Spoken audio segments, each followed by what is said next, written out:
Hello and welcome. You're watching Vision Plus. And the Bible says, without a vision, the people perish. And the vision is what God puts inside of you of what you are supposed to do with your life. It's not always what we think we might want to do. Sometimes He changes our mind. I wanted to be in radio and television since I was 8 years old and heard the first little girl singing on radio. But then from then on, I had a passion that I wanted to do my ministry to let a lot of people. Sometimes I'd go speak. I was just in Alaska recently, and there were like maybe 500 people there, and I thought, man, even on Comcast Cable, I think I get more people from that, especially when it goes on the internet. If you remember 2-3 weeks ago, we had a person on from the Green Bay Packers, Ken Rutgers, that was with them for 12 years. That's quite a long time. But Lord just kept opening the doors and making him stronger. And he then went to Oregon, retired from the Green Bay Packers, went to Oregon, wrote a book called After the Cheering Stops, and then another one about gamesover.org. Well, we have someone that has experienced some of that too. Antonio McGinnis, a friend of Thaddeus Brooks since they were in kindergarten or elementary school, a long time anyway. And I admire both of them. I offered them a cup of coffee. I don't drink coffee. So that was really good. I didn't until I got married. And then, we call him Tony, and you may remember him. We're going to have him to tell us. He's written a book called The Game is Deep. We've got to find out what is that about. It may be something like After the Cheering Stops, and I know it's really difficult for a lot of professional players, whether it's basketball like Tony or football like so many of the people I'm writing for Auburn University, and there's a lot of famous ball players went through that, and Miss Americas and astronauts, and I think they just told me that one of his stepsons wants to go to Auburn, maybe walk on. I know a lot of people that have redshirted and just done an incredible job, ended up making millions of dollars. But what happened with Tony? Let's find out right now. So help me welcome and get all your basketball friends or football friends. It doesn't matter. Just if you like sports or athletics, listen to what Tony has to say. Tony, welcome. Thank you. Thank you for having me. Thank you for taking your time out of your schedule. You are the director of Harris. Is it Home for? Harris Home for Children Incorporated. Yes, yeah. ma'am. And I had the great privilege of speaking over there one time with a lot of other people, and so it was great just to be there. I love what you're doing. Well, tell me about yourself, where you grew up, and well, how you knew Thaddeus. I grew up in Huntsville, Alabama. Went to Terry Heights Elementary School. That's where I met Thad for the first time. We've been friends since kindergarten. I went to Stone Middle School, and I graduated from Butler High School in 1991. Mm-hmm. After Butler, I went to Texas A&M on a full basketball athletic scholarship. I heard that. There's my neighbor right here in Village of Providence went there. My friend in Waco, Texas, Ashley, Burgess went there. There's a lot of people I knew because I lived in Texas, and that is like the school to go to if you live in Texas. Anyway, great school. I loved it. Had a great 4 years in College Station, Texas, and after College Station, I played basketball in Slovenia, which is right between Austria and Italy. I didn't play long there, but got another opportunity to play in Australia, and had a great time. Good grief, and they paid your food and lodging. They did. They did. Flew you over there. That is so wonderful to have that experience, isn't it? It is. From Huntsville, Alabama, graduate. One of my really good friends graduated at Butler, Everett Brooks, but I think he was quite a bit. Sorry about that, Everett, but little tiny bit older. But he loved that school. And then you, after Australia, you were in Slovenia, close to Italy, and then Australia. How does that happen? How do they call you up? Well, Hey, we want you to play over in Australia. in the leagues overseas, they allow one foreign player or maybe two foreign players to come and play inside of their international league. I had an agent at the time who found this job opportunity for me. Called me up, asked me did I want to go overseas. I was nervous, 22 years old, never really been overseas before. You graduated at 22. Graduated and had this opportunity, and so I took it and was in a country who had just gotten their independence back in 92, and I was over there in 95, 96, and it was a little different from being at home. I was around people who had never seen a black person before, and it was quite a different experience. But I can remember my first night in Slovenia. Went out to a restaurant, and I just ordered a glass of water. And I look at the glass, and there were like little things floating around in the water. And I was like, this ain't right. There's not supposed to be anything in my water. So I kind of knew at that point this was going to be a different experience for me. I stayed over there for about 6 weeks. And the situation, I thought it wasn't right for me. So I got back on the plane, came home, thought that was going to be my last experience playing basketball. I got prepared to start working. I was like, well, I'll just give up on that dream. Shortly after that, my agent called me again, said he had an opportunity for me to go to Australia. And the first thing I thought about was Crocodile Dundee and all the movies that he made. And so I researched Australia and went to a place called Perth. And I found out that, man, this was a place that had a city that had a lot of stuff that we have over here in the United States. So when I got to Australia, I had the best experience I could imagine. The people were friendly, very nice country, beautiful architect in the city, and real nice people. So my experience in Australia was a little different than the one in Slovenia. I played over there for 8 months. And after the season, came home and, started working at the Boys and Girls Club.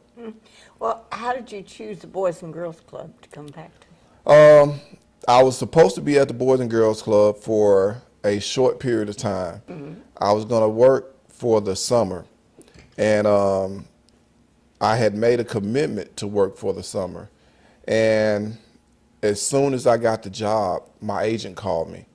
I mean, as soon as I got the job, had already made the commitment that I was going to be there for the summer, my agent called and said, hey, I got another deal for you.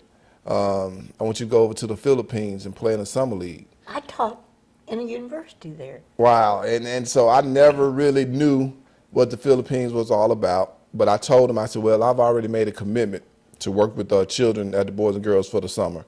He said, man, I don't know if you want to pass this opportunity up. I said, well, I kind of gave the director my word that I'll be here. And, I'm a man of my word, so maybe I'll go back and try it at the end of the summer. And little did I know that was probably going to be one of my last opportunities to go and play and to get my name out there. But I made this commitment to the children in my neighborhood, and little did I know that was where the Lord was calling me to work, back in the neighborhood that I grew up in. After the summer, I started back working out, trying to get ready to go back overseas, but I ended up breaking my foot playing basketball at church. Oh, my goodness. I've heard a lot of good things happening at church, but was that a good thing? I feel like it was the Lord really calling me and getting my attention to let me know basketball is not what I want you to do. And here I am in the prime of my life, a young guy, still had years of basketball ahead of me. But he saw that I needed to go in a different direction. He wanted me to work back in the neighborhood with the children who are just like me, come from the same situation. So I started working full time at the Boys and Girls Club, worked there for 8 years, really in the trenches, working in the community that I grew up in.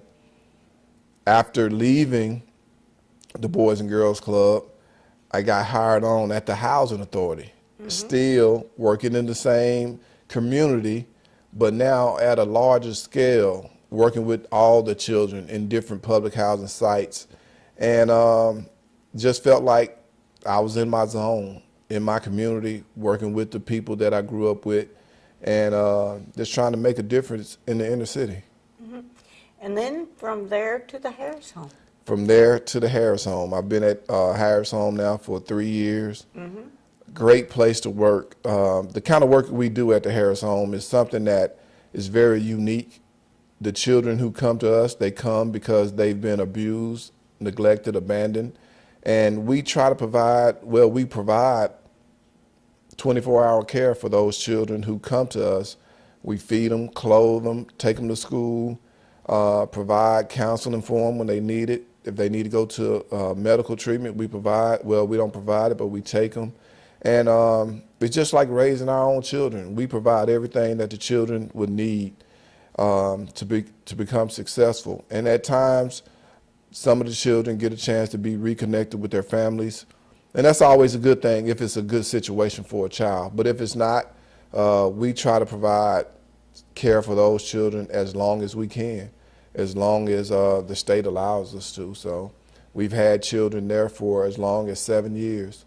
And it's unfortunate. I wish that we didn't have to provide those services, but because of the world we live in today, people have problems, and we try to intervene and make a life for some of those children who have had it hard throughout their life. What's amazing about you and Thaddeus Brooks, he was a single father for a while, and then now he's just amazing what he's done with his life. And one day he will let himself tell this. And also for you, that what was the thing that solidified your belief in the Lord Jesus Christ, that you now are such an example for all of these young men and women, young boys and girls? Well, for me, I've always been involved in church. My family has a strong spiritual background. When I was 19 years old, I had my own encounter with the Lord. I was at Texas A&M, a freshman, playing basketball, thought that it was going to be the best time of my life, but I had a really challenging coach, to say it in a nice way. And we read between the lines. Yeah. Had a really challenging coach, and he would really make practices hard. He would scream and holler at us a lot, and just trying to get the best out of us in his own kind of way. And I'll never forget one day just feeling like I'm going to give up. I'm going to just throw in the towel. I'll go home, find a job, just be a normal citizen, just work a 9 to 5 every day. I'm just going to let this basketball go. I remember one particular evening coming home, being in my dorm room by myself, just crying and figuring out I don't know what to do. And I got on my knees and I just prayed, and I asked the Lord, if this is the place you want me to be, just let me know. Send somebody by my dorm to let me know that everything's going to be all right. And within minutes of getting off my knees, I hear a knock at the door, and it was my academic advisor. He was like, "Man, I know you're having a hard time here at Texas A&M. I just came by to let you know that everything was going to be all right. You're in the right place, and you're going to be good." Well, being young, I thought that was just a coincidence. So I got back on my knees and said, "Lord, that was just a coincidence that this guy came by. He always comes by and he checks on me." I said, "If this is the place that you want me to be, send somebody else." And once again, within minutes, my radio personnel came by. The guy who does all the play-by-play for Texas A&M basketball came by my room. I'd never seen him on that hallway before. and never did see him again in that dorm. He came by and said, man, you were just heavy on my mind. I wanted to come by and talk to you. I know you're having some struggles, but I want you to know that you're going to be all right. And that was it. That was the confirmation I needed to let me know that everything was going to be all right. And from that point on, I felt like I had established my own personal relationship through prayer with God. And although I had a lot of challenging times, I knew it was going to be all right because I knew that that was the place that he wanted me to be. So I said about 19, I really had my own experience. And all through life, I felt like I've had a strong relationship. Even in high school, my friends used to tease me, and they used to call me the Pope because I wasn't a typical kid from public housing. I grew up in public housing, but I always had a sense of connection with the Lord and felt like he was leading my life. And I'm not going to say I was a saint, but I would always try to take the best approach in a situation. And, but I think at 19 is when I really solidified that relationship. Do you think that your grandmother or mother or someone was praying for you from your birth to now, to then? I felt like I've had my grandparents, my dad, even my mom, people prayed for me to make sure that I was going to be all right. And the one thing that I really admire about my parents is they didn't force anything on me. They let me make my own decisions. And sometimes as parents, we pray and we worry and we figure we got to live our lives for our children. But the one beautiful thing about my parents is that they prayed for me and they allowed me to make the mistakes in my life because they knew the Lord had me. And I think prayer is really what allowed me the opportunity to make it out. And back in those times when you were playing pro ball, how did you get an agent? Well, it was an interesting story for me because my first month finishing up at Texas A&M, I played with a guy named Joe Wilbert, who was a great basketball player, had some potential to play overseas, and really probably had a chance to play in the NBA if he was a little taller. But he had found this agent in Houston, Texas.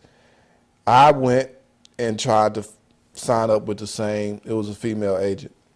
And because he did it, I did it.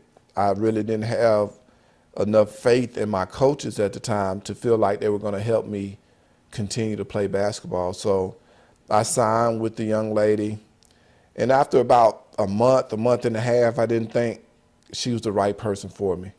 So I canceled my contract with her and found this gentleman in Dallas who was actually wanting to represent me. And he knew a lot more about me. He was knew all my stats and what kind of player I was. He even knew the last shot I had made at Texas A&M before I ended my career. So I felt like he was the right fit for me and what I was trying to do. So I signed with him, and we worked together for a couple of years, just trying to, like I said, continue to play basketball, and was a great guy, and that's how it happened. Mm-hmm. You only worked with him a couple of years? Uh-huh. Mm-hmm. Because after that, I started working.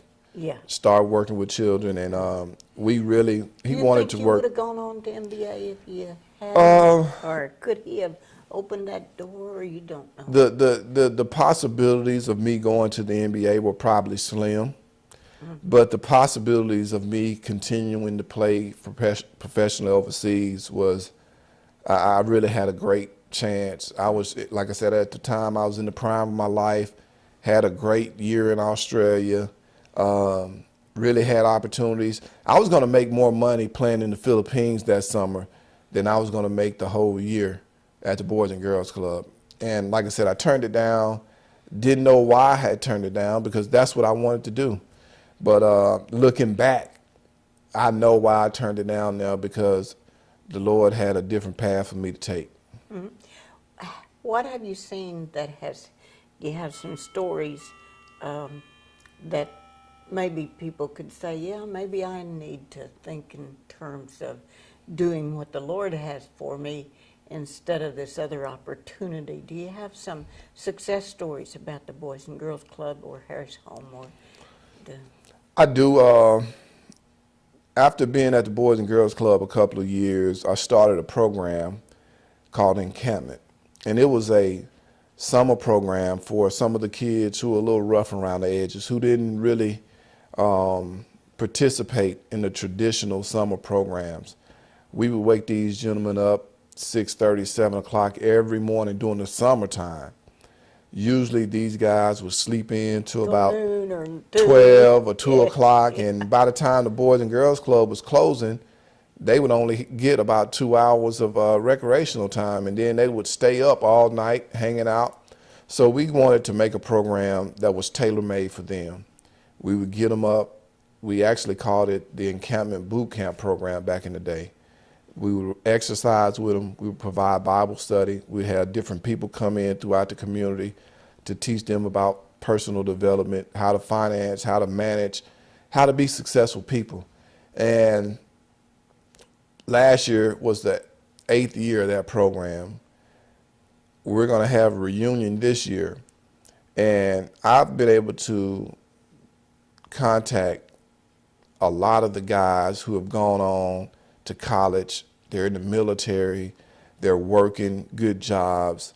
They're productive citizens. And they all talk about the encampment program and the impact that program has had on their life.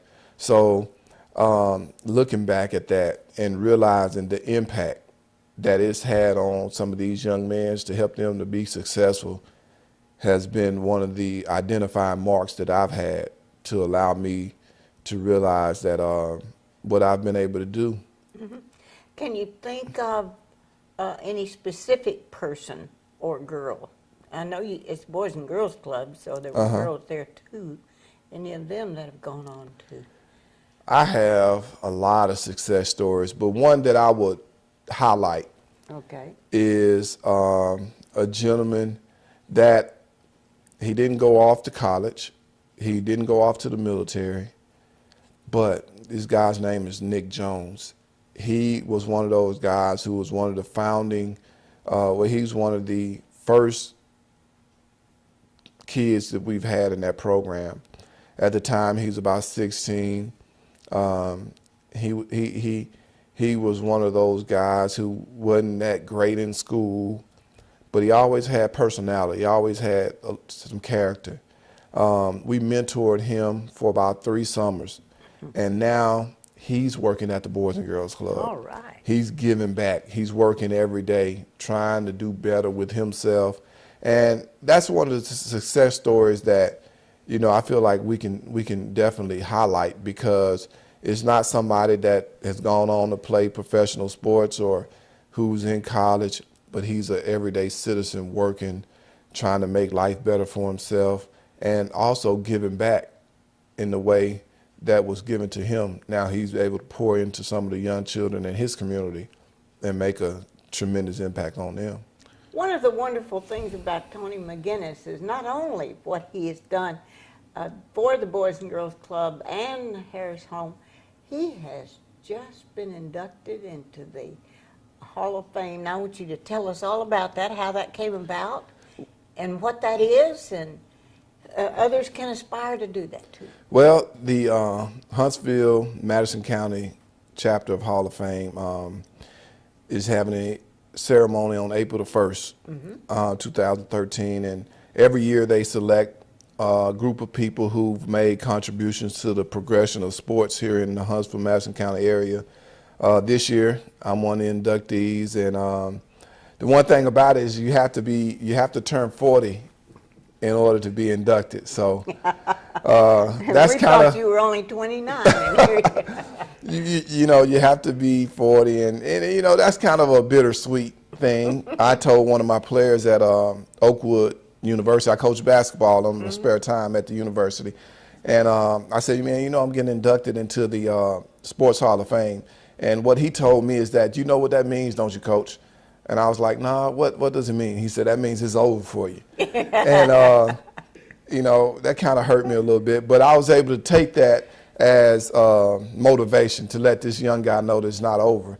What it means is that I've been able to make a contribution, not only athletically, but as a citizen of Huntsville back into the community, because that's one of the main things about being inducted is that they try to find people who are not only good athletes, but make a contribution to sports, make a contribution to their community, and try to be an impactful person in the community. And that's what I've centered my life around, is just being a servant and having a servant attitude. So the athletics and the community involvement go hand in hand, and that's what they look for when they have a person that they're wanting to induct into the Hall of Fame.